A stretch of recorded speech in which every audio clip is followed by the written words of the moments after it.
City cable news కి స్వాగతం. Shri news కి స్వాగతం. పరిపాలనా సౌలభ్యం కొరకే గ్రామ సచివాలయాలు నెలకొల్పినట్లు వైసీపీ నియోజకవర్గ ఇన్ఛార్జి పేర్ని కిట్టు తెలిపారు. ముఖ్యమంత్రి వైఎస్ జగన్మోహన్ రెడ్డి గ్రామ సచివాలయాలు, రైతు భరోసా కేంద్రాలు, ఆరోగ్య ఉప కేంద్రాలు పరిపాలనా సౌలభ్యం కొరకు నిర్మిస్తున్నట్లు వైసీపీ నియోజకవర్గ ఇన్ఛార్జ్ పేర్ని కిట్టు పేర్కొన్నారు. మచిలీపట్నం మండల పరిధిలో పోతేపల్లిలో 70 లక్షల రూపాయల వ్యయంతో నూతనంగా నిర్మించిన గ్రామ సచివాలయం, హెల్త్ సెంటర్, రైతు భరోసా కేంద్రాలు పంచాయతీ సర్పంచ్ నాగరాజుతో కలిసి పేర్ని కిట్టు ప్రారంభించారు. ఈ సందర్భంగా పేర్ని కిట్టు మాట్లాడుతూ పరిపాలనా సౌలభ్యం కొరకు గ్రామాల్లో గ్రామ సచివాలయాలు, రైతు భరోసా కేంద్రాలు, ఆరోగ్య ఉప కేంద్రాలతో పాటు వాలంటీర్ల వ్యవస్థను ముఖ్యమంత్రి జగన్ ఏర్పాటు చేసినట్టు తెలిపారు. గ్రామ సచివాలయాలు పారదర్శక పాలనకు నిదర్శనంగా నిలుస్తున్నాయన్నారు. మరోసారి జగన్ గెలిస్తే పేద ప్రజలు గెలిచినట్టేనని పేర్ని కిట్టు అన్నారు. తొలుత పోతేపల్లికి పేర్ని కిట్టు ర్యాలీగా చేరుకున్నారు. పెద్ద సంఖ్యలో వైసీపీ శ్రేణులు ఈ కార్యక్రమంలో పాల్గొన్నారు. ఒకప్పుడు విత్తనాలు ఇచ్చుకోవాలన్నా లేదా ప్రభుత్వం నుంచి రైతుకు అందాల్సిన సౌకర్యాలు అందాలన్నా అగ్రికల్చర్ ఉద్యోగుల చుట్టూ తిరిగే పరిస్థితి, ఆఫీసుల చుట్టూ తిరిగే పరిస్థితి. కానీ ఒక రైతు అనేవాడు ఒక ఆఫీస్కి వెళ్తే ఒక ఆఫీసర్ ఎంత గౌరవం ఇస్తాడో మీ అందరికీ తెలిసిన విషయం. ఒకప్పుడు రైతు అనేవాడు ఒక ఆఫీస్కి వెళ్తే ఆఫీసర్ని కలవడం అనేది గగనం అయిపోయేది. కానీ ఈరోజు మీకు అందుబాటులో ఒక రైతు భరోసా కేంద్రం పెట్టి అక్కడే అధికారులుండి పంట నమోదు చేసే దగ్గర నుంచి ఏమన్నా నష్టం వచ్చినా డబ్బులు ఇప్పించేదానికి కానీ లేదా విత్తనాలు ఇచ్చేదానికి కానీ రైతుకు ప్రతి విషయంలోనూ అంటే పండించిన ధాన్యం మళ్ళీ మిల్లుకు అమ్మేదాకా వెనకాలండే ఉద్యోగుల్ని మీకు ఊరికి దగ్గరలో ఊళ్ళోనే పెట్టి ఒక రైతు భరోసా కేంద్రం. అలాగే ఇక్కడ ఉన్న వాళ్ళు చాలా మంది మొదట మనకి ఏమన్నా రోగం వస్తే వెంటనే ప్రైవేట్ హాస్పిటల్కి వెళ్తాం, ప్రభుత్వ ఆసుపత్రికి వెళ్తాం. అక్కడ చేతులు ఎత్తేస్తే అప్పుడు మనిషిని బతికించుకోవడానికి ప్రైవేట్ ఆసుపత్రికి వెళ్తాం. అటువంటి ఆసుపత్రి ఫెసిలిటీస్ కొద్దిగా అంటే వెంటనే వైద్యం చూపించుకోవాల్సిన పరిస్థితి రావచ్చు, వెంటనే మనం గవర్నమెంట్ హాస్పిటల్కి వెళ్ళలేకపోవచ్చు. ఇక్కడున్న సిచ్యువేషన్ ని పేషెంట్ ని ముందు స్థిరపరచడానికి ఒక హెల్త్ వెల్నెస్ సెంటర్ ఇక్కడ ఏర్పాటు చేయడం జరిగింది. ఇక్కడే డాక్టర్ అందుబాటులో ఉంటారు, ఎప్పటికప్పుడు మిమ్మల్ని చూడటం కూడా జరుగుతుంది. రీసెంట్ గా ఆరోగ్య సురక్ష అనే కార్యక్రమం జరిగి మీ అందరిని ఇంటి దగ్గర నుంచి ఇక్కడ దాకా పట్టుకొచ్చి రానున్న వాళ్ళని కిడ్నాప్ చేసుకొచ్చి ఇక్కడ ఆరోగ్యం చూపించి బీపీ షుగర్ ఉందా టెస్ట్ చేయించి ఇంకా కళ్ళు కూడా చూపించి వాటికి మందులు ఇచ్చి ఒక కవర్లో ఇచ్చి జాగ్రత్తగా ఇంటి దగ్గర దింపారు. ఆరోగ్య సురక్ష జరిగిందా అండి? అంటే మీరు గమనించినట్టయితే ఇక్కడ ఉన్నవాళ్ళు చాలా మంది పెద్దోళ్ళు ఉన్నారు, మధ్య వయసులో ఉన్నవాళ్ళు, నా వయసు ఉన్నవాళ్ళు ఉన్నారు. ఇక్కడ ఉన్నవాళ్ళు ఒకటే అడుగుతున్నా, ఈరోజు చాలా మందికి మీరు ఓట్లు వేసి ఉండొచ్చు. మునుపు ఏ ముఖ్యమంత్రి అయినా మీ ఇంటి దగ్గరికి వైద్యాన్ని పంపి మీ ఆరోగ్యాన్ని కూడా చూసే విధంగా ఏర్పాటు చేసి డాక్టర్లు పంపి మందులు ఇచ్చి ఇంటికి పంపించిన ముఖ్యమంత్రి ఎవరైనా ఉన్నారా? అలాగే పింఛన్ ఒకటి రావాలంటే ఎక్కడెక్కడో ఎండల్లో నుంచునే పరిస్థితి. ఈ రోజు ఎక్కడ తీసుకుంటున్నాం పెన్షన్? తెల్లవారుజామున ఇంటి దగ్గరికి వస్తుంది. ఎవరు తీసుకొస్తున్నారు? వాలంటీర్ని పెట్టింది ఎవరు? ఇంతకు ముందు ఏ ముఖ్యమంత్రి అయినా మీ ఇంటికి పెన్షన్ పంపాడమ్మా? ఇంతకు ముందు ఎప్పుడైనా ₹1 లంచం అంత పెన్షన్ వచ్చిందమ్మా? ఈ రోజు 5,000కే పనిచేస్తున్న మీ వాలంటీర్ ₹1 అయినా మీ పెన్షన్ లో లంచం అడిగాడా? మళ్లీ వైసీపీ ప్రభుత్వం రావడం ఖాయమని అవనిగడ్డ ఎమ్మెల్యే సింహాద్రి రమేష్ బాబు అన్నారు. మళ్లీ వైసీపీ ప్రభుత్వం రావడం ఖాయమని అవనిగడ్డ ఎమ్మెల్యే సింహాద్రి రమేష్ బాబు అన్నారు. నాగాయలంకలో నూతనంగా నిర్మించిన 2 గ్రామ సచివాలయాలు, రైతు భరోసా కేంద్రం, రేమాలవారిపాలెంలో ఆర్బీకే భవనాన్ని ఎమ్మెల్యే ప్రారంభించారు. ఈ సందర్భంగా ఎమ్మెల్యే మాట్లాడుతూ చంద్రబాబు మోసపూరిత హామీలతో మరోసారి ముందుకొచ్చారని, ఈసారి కూడా ప్రజలు ఆయన్ను నమ్మేందుకు సిద్ధంగా లేరన్నారు. అనేక సంక్షేమ పథకాలు అందించిన జగన్మోహన్ రెడ్డి మళ్లీ సీఎం కావడం ఖాయమన్నారు. నాగాలంక మండలం నాగాలంక గ్రామంలో సచివాలయం 1, సచివాలయం 2 ఒక ఆర్బీకే ప్రారంభించడం జరిగింది. ఈ మధ్య చాలా ప్రతిపక్షాల వాళ్ళు అభివృద్ధి లేదు అని చెప్తున్నారు. ఆ ఊళ్ళో లెగ్గానే ఒక ఆర్బీకే కనిపిస్తుంది, ఒక సచివాలయం కనిపిస్తుంది, ఒక ఎల్ఎస్ సెంటర్ కనిపిస్తుంది. దీంతో పాటు కాస్త ముందుకెళ్తే స్కూల్ బాగు చేయటం, స్కూల్లో ఉన్న పిల్లలకి ఇంగ్లీష్ మీడియంలో చదువులు చెప్పడం, బైజూస్ యాప్ ఇవ్వటం, ట్యాబులు ఇవ్వటం, అన్ని రకాలుగా ఏదైతే గ్రామీణ ప్రాంతాలు ఉన్నాయో గ్రామీణ ప్రాంతాలను కూడా టౌన్తో పాటు పోటీ పడేటట్టుగా అభివృద్ధి చేసుకుంటే ఏంటంటే అభివృద్ధి లేదని ప్రచారం చేస్తారు. అభివృద్ధి అంటే ఎక్కడన్నా 10 బిల్డింగ్లు కడితే అభివృద్ధి కాదు. గ్రామ సచివాలయాలు ఇవాళ ప్రజలకు అందుబాటులోకి వచ్చి ఏ ఒక్క రాజకీయ నాయకుడితో పని లేకోకుండా వాలంటీర్ సిస్టమ్ నుండి సచివాలయంలో ఏ పనైనా అయిపోవటం, ఇవన్నీ అభివృద్ధి. ఎంత అభివృద్ధి కనబడుతుంటే అభివృద్ధి లేదని ప్రచారం చేస్తూ ఉంటారు. ఇంకోటి ఏంటంటే ముఖ్యంగా జగన్మోహన్ రెడ్డి గారు పని అయిపోయింది, ఏమీ లేదు, వాడిపోతున్నాడని చెప్తారు. ఆ బాపత్లోనే పవన్ కళ్యాణ్ గారిని తెచ్చుకున్నారు. ఇవాళ పవన్ కళ్యాణ్ గారి బలం కూడా చాలడం లేదు, మనం వాడిపోయే పరిస్థితులు ఉండమని చెప్పి తెలుగుదేశం వాళ్ళు బీజేపీ దగ్గరికి వెళ్ళి కాళ్ళ పడుతున్నారు. అంటే జగన్మోహన్ రెడ్డి గారు ఎంత బలంగా ఉన్నాడంటే ఇవాళకు కూడా వాళ్ళు గెలవలేమని దాంట్లోనే ఉన్నారు. దానికోసమే బీజేపీ దగ్గరికి వెళ్ళారు, అన్ని పార్టీలు కలుపుకోవడానికి ప్రయత్నం చేస్తున్నారు. అంటే జగన్మోహన్ రెడ్డి గారు అంటే ప్రజలు ఉన్నారు, పేద ప్రజలు ఉన్నారు. ఆయన ఒకటే మాట ధైర్యంగా అడగలుగుతున్నాడు, ఈ రాష్ట్ర ప్రజలకి నేను మేలు చేశాను అనుకుంటే నాకు ఓటు ఇవ్వండి. అంత ధైర్యంగా అడిగిన ముఖ్యమంత్రి ఏ రాష్ట్రంలోనూ లేడు. ఇంతకు ముందు కూడా మన రాష్ట్రంలో కూడా ఎవరు లేరు. జగన్మోహన్ రెడ్డి గారు పనిచేసే కనుక నాకు ఓటేసి గెలిపించని అడుగుతున్నాడు. ఇప్పుడు వాళ్ళు చేస్తామని అడగాల. జగన్మోహన్ రెడ్డి గారు అమ్మఒడి ఇచ్చా, రైతు భరోసా ఇచ్చా, పెన్షన్ పెంచుకుంటా వెళ్ళా, ప్రతి పనిలోనే పారదర్శకంగా ఉండా, నీకు ఇచ్చిన హామీలన్నీ పూర్తి చేశాను కనుక నాకు ఓటేమని అడుగుతున్నారు. మిగిలిన వాళ్ళు ఏం అడగాల? ఆ పని చేస్తా, ఈ పని చేస్తా అని చెప్పి పోయినసారి 14లో వాగ్దానాలు చేసినట్టుగా చేసి వాటన్నింటినీ ఎగ్గొట్టి చివరిలో 10,000 రూపాయలు పసుపు కుంకుమ వేశాడు. అయినా జనం నమ్మకుండా ఓడించారు. మళ్ళా చంద్రబాబు నాయుడు గారి పరిస్థితి అదే. జగన్మోహన్ రెడ్డి గారు నమ్ముతున్నారు జనం, చంద్రబాబు నాయుడు గారు ఇచ్చిన వాగ్దానాలను నమ్మరు, ఎన్ని బూటకపు కబుర్లు. అందుకని మళ్ళా జగన్మోహన్ రెడ్డి గారే ఈ రాష్ట్రానికి. మండలం నాగాయలంక 1 సచివాలయం మరియు నాగాయలంక 2 సచివాలయం అండ్ ఆర్బీకే 3 భవనాలు ఈరోజు మన శాసనసభ్యులు శ్రీ సింహాద్రి రమేష్ బాబు గారి చేతుల మీదుగా ప్రారంభించుకోవడం జరిగింది. ఈ యొక్క బిల్డింగులు చూస్తుంటే ప్రతి సచివాలయ పరిధిలోనూ బ్రహ్మాండమైన బిల్డింగులు. ఎందుకంటే ఇలాంటి 40 లక్షలు 50 లక్షలు పెట్టి కడుతున్న బిల్డింగులు 15, 20, 30 సంవత్సరాల వరకు అవి పనిచేస్తాయి. వాటికి ఎన్నో కార్యక్రమాలు వాటి ద్వారా ఇప్పుడు ఆర్బీకే ఉంది, నాగాలంక ఆర్బీకే 2 పరిధిలో కట్టారు. దీంట్లో విత్తనాలు కానీ అలాగే ఎరువులు కానీ ఇలాంటివన్నీ మనం చూస్తున్నాం. వాటి గురించి ప్రత్యేకంగా చెప్పవసరం లేదు. గత 3-4 సంవత్సరాల నుంచి ఆంధ్ర రాష్ట్రంలో ప్రభుత్వం వారు ఏర్పాటు చేసినటువంటి ఆర్బీకే ద్వారా ఏర్పాటు చేసినటువంటి ప్రయోజనాలు ప్రతి ఒక్క రైతు లబ్ధి పొందుతున్నాడు. అలాగే సచివాలయం అంటే మనకు తెలియనిదేం కాదు, అన్నీ మొత్తం డిపార్ట్మెంట్ మొత్తాన్ని సచివాలయ పరిధిలోకి తీసుకొచ్చి అక్కడ విధులు నిర్వహించడం అనేది బ్రహ్మాండమైన మంచి పథకం. అలాగే ఇలాంటి బిల్డింగులు ఎన్నో రాష్ట్రం మొత్తం నిర్మించడం జరిగింది.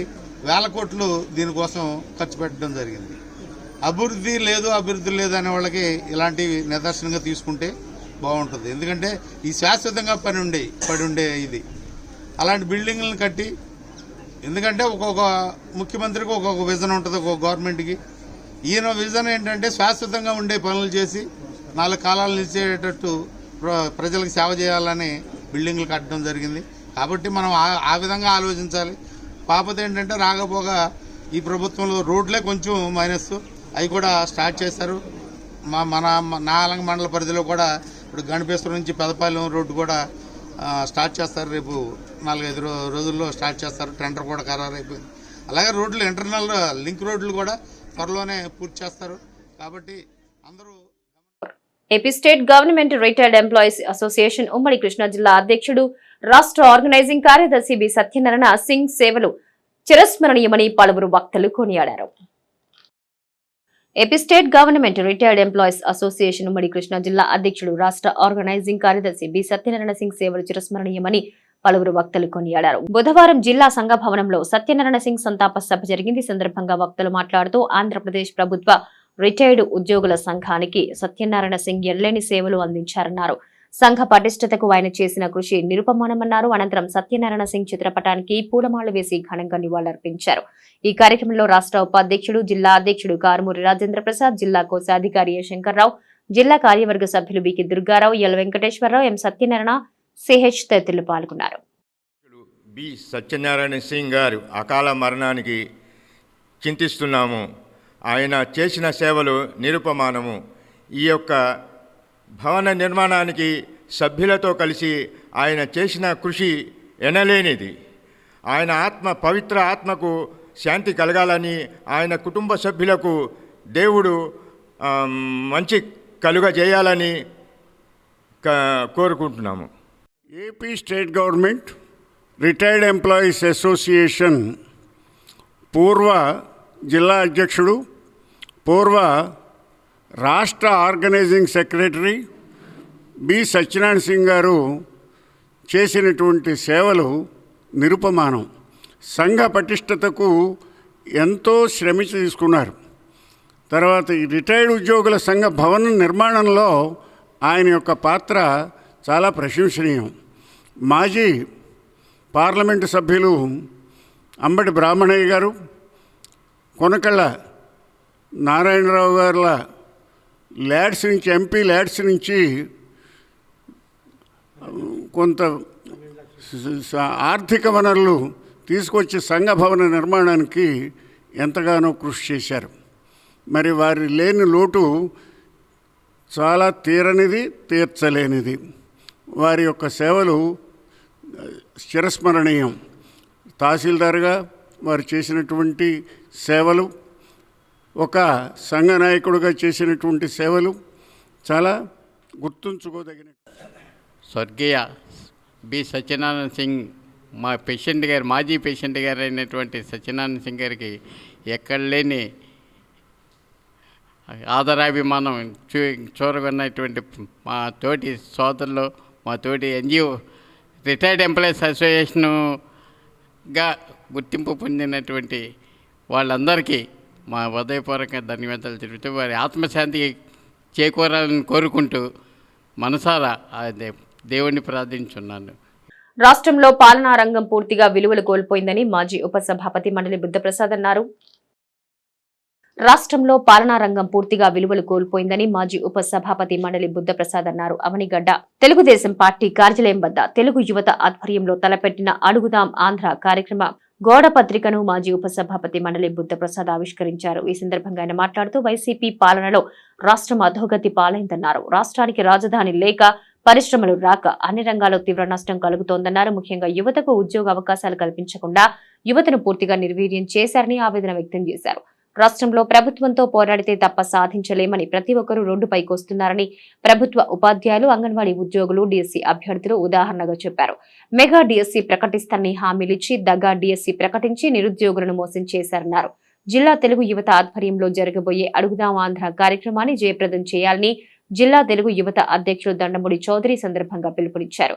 టీడీపీ జిల్లా ఉపాధ్యక్షులు మండలి వెంకట్రాం, జిల్లా అధికార ప్రతినిధి కొల్లూరి వెంకటేశ్వరరావు, జిల్లా ఎస్సీసీల అధ్యక్షులు మాచవరపు ఆదినారాయణ, అవనిగడ్డ మండల అధ్యక్షులు యాసం చిట్టిబాబు, కార్యదర్శి కర్ర సుధాకర్, తెలుగు యువత నేతలు రావి రత్నగిరి తదితరులు పాల్గొన్నారు. దృష్టిలో పెట్టుకుని ఈ కనీసం దగాడిఎస్సీని ప్రకటించాడు కానివ్వండి, ఆయన ఇష్టపూర్వకంగా చేసిన పని కాదన్నది అందరికీ అర్థమయ్యే విషయం. అంటే ఈ ప్రభుత్వంతో పోరాడితే తప్ప సాధించలేమన్న విషయం సర్వులు కూడా గ్రహించాల్సిన అవసరం ఉంది. ఇవాళ ఒక దుర్మార్గపు పాలన సాగుతుంది. ప్రత్యేకించి మన భారత రాజ్యాంగం మనకిచ్చిన పౌర హక్కులన్నీ కూడా కాలరాయబడుతున్నాయి. స్వేచ్ఛగా మాట్లాడే పరిస్థితులు లేవు, స్వేచ్ఛగా సంచరించే పరిస్థితులు లేవు. ఎవరైనా గొంతు ఎత్తే వాళ్ళ గొంతు నలిపేయాలని చెప్పిన ప్రయత్నం, వాళ్ళని తీసుకెళ్ళి జైల్లో పెట్టాలని చెప్పిన ఆలోచన తప్ప వేరే లేని పరిస్థితి వచ్చింది. ఈ పరిస్థితి అంతా కూడా మెయిన్గా ప్రధానంగా ఎవరికి నష్టపోతున్నారు? యువత నష్టపోతున్నారు. ఒక్క జాబ్ క్యాలెండర్ అయినా 5 సంవత్సరాలు ఇచ్చిన పరిస్థితి లేదు. దాంతోపాటు ఆనాడు చంద్రబాబు నాయుడు గారు ముఖ్యమంత్రిగా అనేక పరిశ్రమలను ఈ రాష్ట్రాన్ని తీసుకురావడం జరిగింది.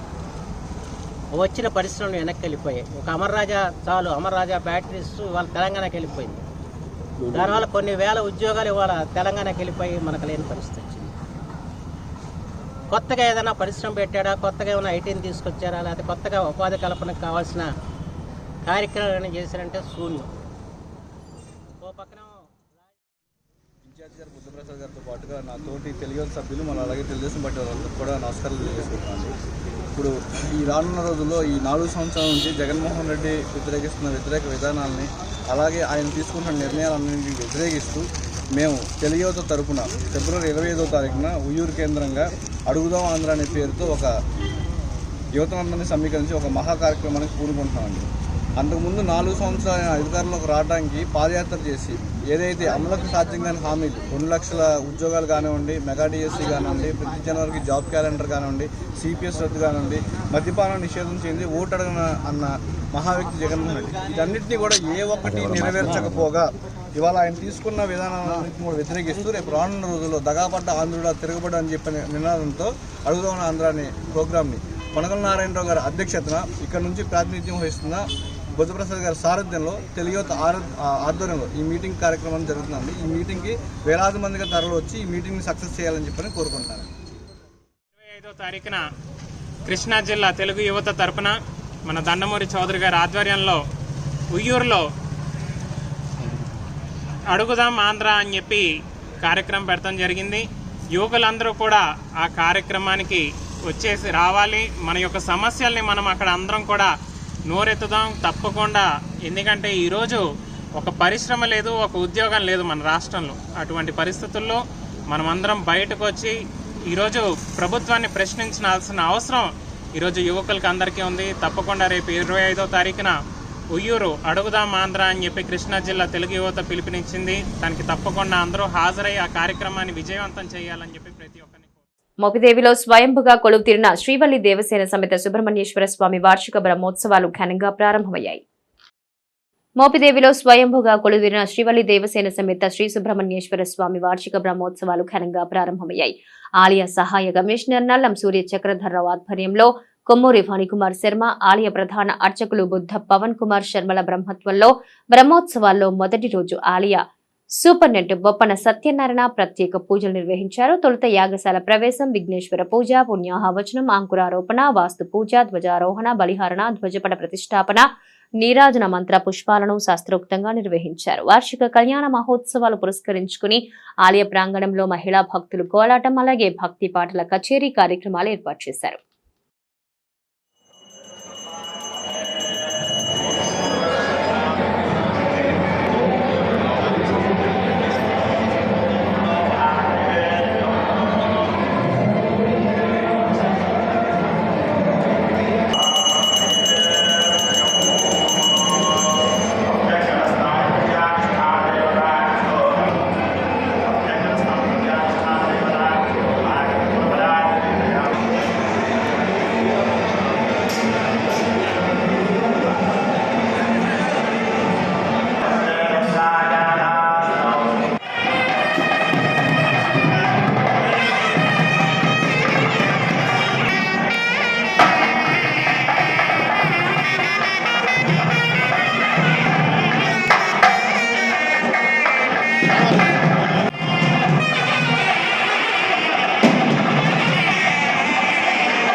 ఈ శోభకృతి నామ సంవత్సర వార్షిక బ్రహ్మోత్సవాలు ప్రారంభమైనవి. ఈ రోజు నుంచి అష్టమి దాకా కూడా విశేషంగా కార్యక్రమాలు జరుగుతాయి. స్వామివారిని ఉదయము సుప్రభాత సేవతో ప్రారంభమయ్యి పెళ్లి కుమారుని కార్యక్రమం పూర్తయింది. అనంతరము ప్రదోషకాలంలో పంచహారతుల అనంతరము స్వామివారికి విశేషంగా యాగశాల ప్రవేశము, ధ్వజారోహణ కార్యక్రమం జరుగుతుంది. రేపు ఉదయము సుప్రభాత సేవ, మధ్యాహ్నము ఎదుర్కోల మహోత్సవం, శేషవాహనం పెద్ద శేషవాహనం మీద స్వామివారి ఎదుర్కోలకు వెళ్తారు. సాయంత్రం 7 గంటలకు పంచాయతీ ఆఫీస్ దగ్గర మోపిదేవి గ్రామంలో ఎదుర్కోల మహోత్సవం. అటు అమ్మవారు ఇటు స్వామివారు చాలా సర్వేంద్రియాణ నయనం ప్రధానం, చూడటానికి కళ్ళు చాలనంత విశేషంగా స్వామివారి ఎదుర్కోల మహోత్సవం జరుగుతుంది. అనంతరము స్వామివారి దివ్య కళ్యాణ మహోత్సవం జరుగుతుంది. ఈ కళ్యాణంలో మనకి ఆసేత్ హిమాచల పర్యంతం ఉన్న క్షేత్రాల్లో సప్తరంగులతో తరంబరాలు చేసే ఏకైక క్షేత్రం మోపిదేవి సుబ్రహ్మణ్య స్వామివారి క్షేత్రం. అన్ని చోట్ల కూడా పసుపుతో కానీ తెల్ల బియ్యంతో కానీ స్వామివారికి తరంబరాలు పోస్తారు ప్రాంతీయ ఆచారాన్ని బట్టి. కానీ పూర్వం నుంచి కూడా అనాదిగా ఈ దేవాలయ ప్రారంభమైన దగ్గర నుంచి కూడా ఉత్సవ ప్రకరణ ప్రారంభమైన దగ్గర నుంచి కూడా స్వామివారికి సప్తరంగులతో ఆ యొక్క తరంబరాలు పోస్తారు. ఆ తరంబరాలు ఎవరైతే తీసుకువెళ్ళి ఏ సంకల్పంతో ఆ తరంబరాలను నెత్తి మీద వేసుకున్నా, లేకపోతే అన్నంగా వండుకొని స్వీకరించినా కూడా సంకల్ప సిద్ధులయ్యే మహిమాన్వితమైన క్షేత్రం సుబ్రహ్మణ్యేశ్వర స్వామివారి క్షేత్రం. కనుక ఈ యొక్క స్వామివారి కళ్యాణాన్ని అందరూ తిలకించండి, స్వామివారి యొక్క అనుగ్రహాన్ని పొందండి. గురువారం నాడు ఉదయం సుప్రభాత సేవ, సాయంత్రం ప్రదోషకాలంలో స్వామివారి యొక్క దివ్యమైన రథోత్సవం, శుక్రవారం నాడు స్వామివారికి ఉదయం పూట అవభృత స్నానము, అనంతరము సుబ్రహ్మణ్య మాలాధారణ విరమణ కార్యక్రమం పూర్తవుతుంది. పూర్ణాహుతి సాయంత్రం పూట స్వామివారు మయూర వాహనం మీద శమీయతే పాపం శమీశత్రు వినాశనం అర్జునశ్చ ధనుద్ధారి రామశ్చ ప్రియదర్శన, ఎవరికి కూడా శత్రుబాధ లేకుండా ఉండాలని ఈరోజు సుబ్రహ్మణ్యేశ్వర స్వామివారి దేవాలయంలో మాఘశుద్ధ చవితి నుంచి కూడా అష్టమి వరకు స్వామివారి బ్రహ్మోత్సవ కార్యక్రమాలు అత్యంత వైభవం చేద్దాం. అలాగే మొట్టమొదటి రోజున ఈ రోజున చవితి రోజున ఉదయం 11 గంటలకు స్వామివారి పెళ్లి కుమారులను చేయడం కార్యక్రమం ఈరోజు అత్యంత వైభవంగా జరిగింది. అలాగే రేపు రాత్రి 8 గంటల దగ్గర నుంచి స్వామివారి కళ్యాణ మహోత్సవం జరుగుతుంది. అలాగే 15వ తారీఖు రాత్రి 8 గంటలకు స్వామివారి రథోత్సవ కార్యక్రమం జరుగుతుంది. కావున 50 మంది భక్తులు కూడా ఈ స్వామివారికి బ్రహ్మోత్సవ కార్యక్రమాల్లో ఇచ్చేసి స్వామివారిని దర్శించి తీర్థప్రసాదాలు స్వీకరించి స్వామివారి కృపకు పాత్రలు కావాల్సిందిగా కోరుచున్నాం. కృష్ణా జిల్లా కలెక్టర్ రాజబాబు నిజాయితీ గల కలెక్టర్ అయితే శ్రీకాకుళం పాప వినాశనం గ్రామాల్లో జరిగే అక్రమ ఇసుక తవ్వకాలపై విచారణ జరపాలని మాజీ ఉపసభాపతి మండలి బుద్ధప్రసాద్ డిమాండ్ చేశారు. కృష్ణా జిల్లా కలెక్టర్ రాజబాబు నిజాయితీ గల కలెక్టర్ అయితే శ్రీకాకుళం పాప వినాశనం గ్రామాల్లో జరిగే అక్రమ ఇసుక తవ్వకాలపై విచారణ జరపాలని మాజీ ఉపసభాపతి మండలి బుద్ధప్రసాద్ డిమాండ్ చేశారు. శ్రీకాకుళం గ్రామస్తులు ఎన్నిసార్లు జిల్లా కలెక్టర్ కి ఫిర్యాదులు చేసినా పట్టించుకోకుండా మంగళవారం తొట్లవల్లూరు వెళ్లి అక్కడ ఇసుక అక్రమ రవాణా జరగడం లేదని ఎస్ఈటీ రిపోర్టులు రాయటం ఎంతవరకు సమంజసమని ప్రశ్నించారు. తోట్లవల్లూరు వెళ్లిన కలెక్టర్ కి పక్కనే ఉన్న శ్రీకాకుళం పాప వినాశనం వద్ద విచ్చలవిడిగా తోలుతున్న ఇసుక కనిపించలేదా అని ప్రశ్నించారు. కృష్ణా జిల్లా కలెక్టర్ రాజబాబు నిజాయితీ గల నిబద్ధత గల అధికారి అయితే శ్రీకాకుళం పాప వినాశనం క్వారీలు సందర్శించి అక్కడ జరుగుతున్న అవినీతికి అడ్డుకట్ట వేయాలన్నారు. దయచేసి చేతులెత్తి వేడుకుంటున్న ఐఏఎస్ ఐపీఎస్ వ్యవస్థల గౌరవాన్ని కాపాడాలని కోరారు. ఇవాళ ఐఏఎస్ ఐపీఎస్ని ఇవాళ ఒక బానిసలుగా వాళ్ళకి బానిసలుగా వ్యవహరించే స్థితి తీసుకొచ్చారు తప్ప స్వేచ్ఛగా ప్రజలకి సేవ చేసే పరిస్థితి లేదు. నిన్న కలెక్టర్లు ఇసుక తవ్వకాల మీద పర్యటన చేశారు. ఎందుకంటే ఒక దొంగ రిపోర్ట్ ఇవ్వటం ఇక్కడ ఇసుక తవ్వకాలు లేవని చెప్పంట. తోటలవల్లూరు వెళ్ళి అక్కడ ఏం లేదని చెప్పి మన కృష్ణా జిల్లా కలెక్టర్ గారు రాజబాబు గారు ప్రకటించినట్టు వాళ్ళ పత్రికలు చూసా. పక్కనే శ్రీకాకుళంలో విచ్చలవిడిగా దోపిడీ జరుగుతుంటే అక్కడికి ఎందుకు వెళ్ళలేదని కలెక్టర్ గారిని ప్రశ్నిస్తున్నా. నిజంగా నువ్వు నిజాయితీ గల అధికారి అయితే నిబద్ధత ఏమాత్రం అన్నా కనీసం ఈ రోజైనా వెళ్ళి శ్రీకాకుళంలో ఏం జరుగుతుందో చూడండి. పక్కన పాప వినాశనంలో ఏం జరుగుతుందో చూడండి. అక్కడికి వెళ్ళి చూడకుండా ఇవాళ తోటలో వెళ్ళి ఇక్కడ ఏం లేదని చెప్పిన ఎస్జీటీకి రిపోర్ట్ ఇవ్వటం అంటే ఎంత న్యాయం అని చెప్పి అడుగుతున్నా. దయచేసి ఐఏఎస్ అంటే ఒక అత్యున్నతమైన ప్రమాణాలు గల వ్యవస్థగా ఇవాళ భారతదేశంలో ఉంది. అలాంటి వ్యవస్థను దయచేసి దిగజార్చొద్దని చెప్పి నేను సౌనీయంగా నేను కోరుకుంటున్నాను. పైగా దీని మీద శ్రీకాకుళం వాస్తవ్యులు వెళ్ళి ఈ జరుగుతున్న అక్రమ తవ్వకాల మీద ఫిర్యాదులు చేశారు. కానీ ఆ ఫిర్యాదులను కూడా పట్టించుకోవాలా, ఎటువంటి చర్యలు తీసుకోవాలా. పాప వినాశం దగ్గర జరుగుతున్నది అదే. ఎక్కడైనా ఒక అనుమతి మీరు ఇచ్చింది ఉందా తవ్వకాలకి? మీరు అనుమతికి తవ్వకాలకు ఇవ్వకుండా మీరు ఇవాళ అక్రమంగా ఇవాళ తవ్వకాలు జరిగి వాళ్ళ కోట్ల రూపాయలు గడిస్తూ ఉంటే మీరు ఎలా చూస్తూ కూర్చుంటున్నారని చెప్పి నేను ప్రశ్నిస్తున్నాను. ఇది మంచి పద్ధతి కాదు. ఇది వ్యవస్థకి ఇది చాలా సిగ్గుచేటైన పరిణామం అని చెప్పి మాత్రం మనం చేస్తున్నాను. ప్రత్యేకించి ఐఏఎస్ ఐపీఎస్ల మీద ఉన్న గౌరవం దయచేసి తీయొద్దు. ఆ వ్యవస్థలకు ఉన్న గౌరవాన్ని నిలబెట్టండి అని చెప్పి నేను కృష్ణా జిల్లా కలెక్టర్ గారికి నేను చేతులు జోడించి గత 4 సంవత్సరాల 10 నెలల నుంచి వేలాది కోట్లుగా ఇసుక దోపిడీ జరుగుతుంది. దాన్ని ఎంతవరకు అరికట్టే అధికారులే లేరు. మరి గత 20 రోజులుగా శ్రీకాకుళం పాపనేశ్వరం ర్యాంపు అప్పారపేట ర్యాంపు నుంచి వందలాది లారీలు ఇసుక దోపిడీ జరుగుతుంది. కానీ వాళ్ళ ఒక్క లారీ కాడ బిల్లు ఉండలేదు. మొన్న రీసెంట్గా మేము కొత్త ఎంఆర్ఓలు పాత ఎంఆర్ఓల పరిస్థితి అగ్రమికి వచ్చారు ఉంది. కొత్త ఎంఆర్ఓ కొత్త ఎస్ఐ గారు వచ్చారు, సబ్ సి గారు వచ్చారని చెప్పి మేము కొత్త వారికి ఇంత మొత్తం ఇచ్చాము. ఇది మా ర్యాంపులో దోపిడీ జరుగుతుంది, అనుమతి ఉన్నాయా లేవా అనేది దాన్ని చెక్ చేసి అనుమతి ఉంటే అనుమతిలో ఉండే లేకపోతే నిలుపుదల చేయాలని చెప్పి మేము కోరడం అయింది. మరి ఎంఆర్ఓ గారు కానీ ఒక ఎస్ఐ గారు కానీ మరి ఎన్ఫోర్స్మెంట్ సిఐ గారు కానీ మరి మైనింగ్ గారు ఇచ్చాము. మేము ఏ ఒక్క అధికారి వచ్చి ఒక ర్యాంప్ చెక్ చేసింది లేదు. మరి ఈ డబ్బంతా ఎక్కడికి వెళ్తుంది? రాజకీయ నాయకుల చేతిలోకి వెళ్తుందా లేకపోతే అధికారుల చేతిలోకి వెళ్తుందా అనేది తెలని పరిస్థితి ఉంది. ఈ ప్రజాధనం ఈ విధంగా దుర్వినియోగం. మరి నిన్న కలెక్టర్ గారు వచ్చి తోటలో చెక్ చేసి వెళ్ళారు. మా ర్యాంపులో పాపులేషన్ ర్యాంపు రోజు 200 రూపాయలు 300 రూపాయలు లోడ్ అవుతుంది. సుమారు 30 లక్షల ఇన్కమ్ వస్తుంది. ఇక్కడ స్థానిక ఎమ్మెల్యే గారికి మొన్న రీసెంట్గా కొంత అమౌంట్ పంపిస్తే అది కూడా చాలదని చెప్పి రిటర్న్ పంపించిన పరిస్థితి వచ్చింది. అంటే డబ్బులు పంచుకుంటారు ఎమ్మెల్యే స్థానిక ప్రజాప్రతినిధులు పంచుకుంటారా, ప్రజలు పంచాలి ఈ ఆదాయం అనేది ప్రజలు చెందాల్సిన ఆదాయం. ఆ గ్రామానికైనా వస్తుంది అది చంద్రబాబు నాయుడు గవర్నమెంట్లో ఉండగా అయితే మన మండల పరిస్థితులకి పంచాయతీలకి ఇంత పరిస్థితిని ఇచ్చేవాళ్ళు. దాన్ని ఏంటంటే గ్రామాన్ని అభివృద్ధి చేసి ఉపయోగపడేది. ఇప్పుడు మా గ్రామం చెందాల్సిన ఆదాయం కూడా ఒక స్థానిక ప్రజాప్రతినిధి చేతిలోకి వెళ్తుందంటే ఎంతవరకు కట్టది. ఇప్పుడు అధికారులు ఇప్పటికైనా స్పందించి ఇప్పటికే తవ్వకాలు జరుగుతున్నాయి. మా శ్రీకాకుళం డంపింగ్ చేసిన ఇసుక హైదరాబాద్ వెళ్తుంది. అది ఇసుక అది. ఆంధ్రప్రదేశ్ తొలి దళిత ముఖ్యమంత్రి దామోదరం సంజీవయ్య జీవితాన్ని ఆదర్శంగా తీసుకోవాలని రాష్ట్ర SC commission chairman Marumudi Victor Prasad అన్నారు. జిల్లా సాంఘిక సంక్షేమ శాఖ ఆధ్వర్యంలో ఉమ్మడి ఆంధ్రప్రదేశ్ మాజీ ముఖ్యమంత్రి స్వర్గీయ దామోదరం సంజీవయ్య 103వ జయంతి కార్యక్రమం కలెక్టరేట్ స్పందన హాల్లో ఘనంగా నిర్వహించారు. ఈ కార్యక్రమంలో రాష్ట్ర ఎస్సీ కమిషన్ చైర్మన్ ముఖ్య అతిథిగా పాల్గొన్నారు. తొలుత దామోదరం సంజీవయ్య చిత్రపటానికి ఎస్సీ కమిషన్ చైర్మన్ జిల్లా collector P Rajababu, DRO K Chandrashekar అధికారులు పూలమాలలు వేసి ఘనంగా నివాళులర్పించారు. ఈ సందర్భంగా రాష్ట్ర ఎస్సీ కమిషన్ చైర్మన్ మాట్లాడుతూ కష్టపడిన వారు ఉన్నత శిఖరాలు చేరుకుంటారని, అందుకు దామోదరం సంజీవయ్య జీవితం మనందరికీ స్ఫూర్తిదాయకమన్నారు. జిల్లా కలెక్టర్ పి రాజబాబు మాట్లాడుతూ సంజీవయ్య లాంటి మహనీయులను స్మరించుకున్నప్పుడు వారి జీవితంలో ఎలా పైకి ఎదిగారో గమనించాలని, ఆత్మస్థైర్యంతో స్ఫూర్తి పొందాలని సూచించారు. ఈ కార్యక్రమంలో జిల్లా సాంఘిక సంక్షేమ శాఖ డిడి షాహిద్ బాబు, రాష్ట్ర Christian minority corporation director Jakkula Anand Babu, దళిత సంఘాల నాయకులు కొడమంచి చంద్రశేఖర్, వేతపుడి రవి, ఎగోని గాంధీ తదితరులు దామోదరం సంజీవయ్య సేవలు కొనియాడారు. కొన్ని వేల బంధువులు మరి నేను పేదనే కదా, ఆ పేదరికాన్ని ఎలా మంచి పట్ల సత్తా మా ఎస్సీలు ఏమనంటే మేము పుటాకెళ్ళి కొట్టేవాళ్ళం. మమ్మల్ని కొడతానికి ఏం చేసేవాళ్ళని మళ్ళీ తప్పు కేసు పెట్టుకోవచ్చు.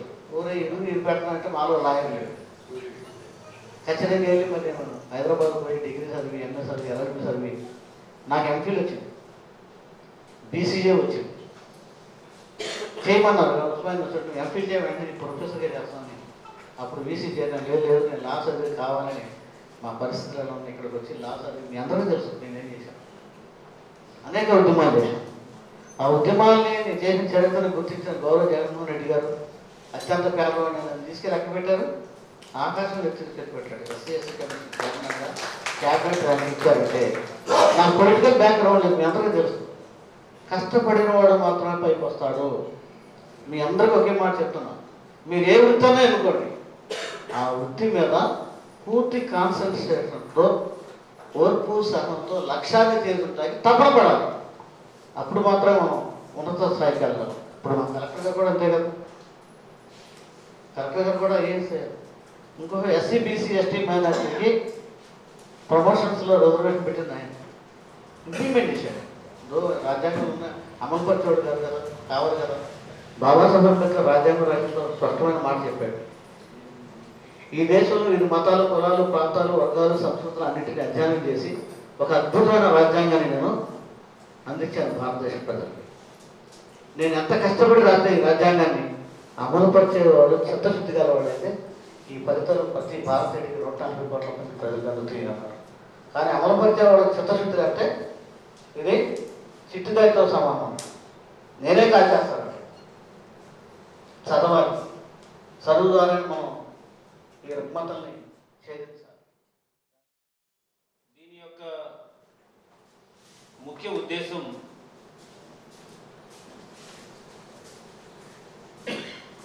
ఒక రాష్ట్రానికి వీలైనప్పటికీ కూడా ఎస్పెషలీ ఈ దళిత్స్, ఈ అణగారిన వర్గాలు ఎవరైతే ఉన్నారో వాళ్ళందరికీ కూడా ఇది ఒక ఇన్స్పైరింగ్ డే. ఎందుకనంటే ఆనాటి పరిస్థితులు అంటే 1921 అంటే మనం ఊహించుకోవచ్చు ఎట్లా ఉండేదని చెప్పేసి. అట్లాంటి డిఫికల్ట్ సిచ్యువేషన్స్లో ఆనాటి సమాజంలో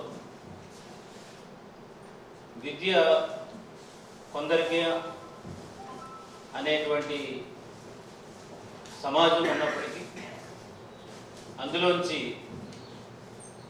సంజీవయ్య గారు